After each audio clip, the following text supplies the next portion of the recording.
Firstly, I'd like to start by saying a big thank you for creating Sherni. I think it's a story very relevant, relatable, and in its rawest forms.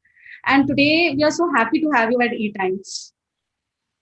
Thank you. So, Thank you. Thanks for having us. Aastha, I'd like to start with you. What was the ideation and the kind of research which went behind creating Sherni? And, what was the thought process in using this human-animal politics environmental tension? Yeah, I wanted to I have a background in research and I read philosophy and psychology at my master's level in King's College. And I kind of have been working in qualitative research for a while. So I wanted to get to the very heart of the climate crisis, When we're talking about climate change, we're talking about conservation.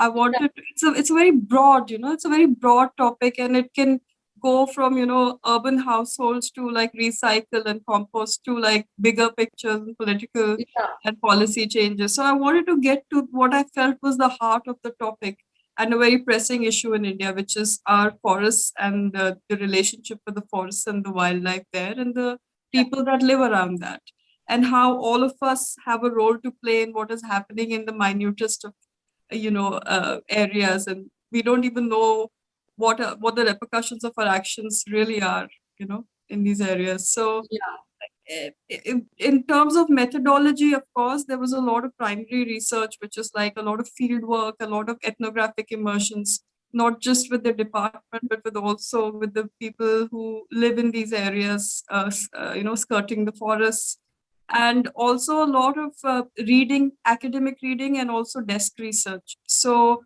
it is an amalgamation of these various approaches to research and mostly qualitative research that I kind of compiled, collated, and then started writing the story and the characters. Okay. Amit, coming to you, I really liked how you paid attention to the tiny details, be it Vidya's way of carrying out her field work, the desk work, her body language, or the locals out there. So, as a director, what were your priorities? Give a viewpoint from a women forest officer's perspective or focus on the situation in general? See, as a director, you have to be very aware of every layer that is there in the film, and you have to keep the big picture in mind. You have to keep various character arcs in mind. You have to keep the rhythm in mind, the rhythm of the film. You have to also be mentally editing as you speak, even though it may change in the edit later. But you have to be editing. You have to keep a lot of things in mind simultaneously. So all these things were equally important to me, and I was keeping the big picture in mind constantly, which is that this is a film about conservation, and with that in mind, that would inform whatever decisions we were taking on set. Astha, one interesting observation which I found in Sherni was the similarities between the tigress and Vidya's character. I mean, both were trying to protect something. So, was it a conscious choice or a coincidence that, both those characters aligned with each other? I think it's a very pleasant coincidence because it didn't occur to me before I started reading the reviews. But for me, in terms of writing, the parallel tracks were between the kitten and the big cat. The one that we adopt. And it didn't occur to me because my idea of, like, at least my philosophy is initially that we should understand wild animals in the context of the forest, and we should understand humans in the context of their reality. So it didn't occur to me, but it's interesting that the audience, it's such a film is such a beautiful medium that, it makes me happy that people are interpreting it in different ways and they have different takeaways from it. Amit, 4 years ago when Newton released, it was a race. So was there any sort of pressure and expectation with Sherni, considering that there was a 4-year gap and Newton was a big hit? Well, if this film had come in 2018, then there would have been pressure. But I think with time, you kind of, I mean, I'm not very active on social media, and I didn't really feel the pressure, because by the time we started working on this, we had already worked on 2 or 3 different ideas and discarded them.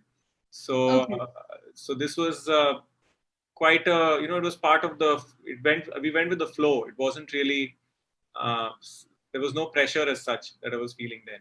So, Amit, another interesting observation in Sherni was how it draws a parallel between the man versus nature debate and, the fight between Vidya or women and patriarchy in general. And Vidya was a part of both the battles, yet she made sure that none of these lines were blurred. What was the sort of brief given to Vidya? How did she pull off these two distinct battles? See, the brief given to an actor is always related to the character, the character that is written, and how the character will react in different situations. Yeah. So an actor only focuses on being that character and reacting, listening to other characters, reacting to what the character is listening to. Yeah. And that reaction could be in form of action or words, or it could be in form of expressions, whatever the character feels in that situation. So I think that is what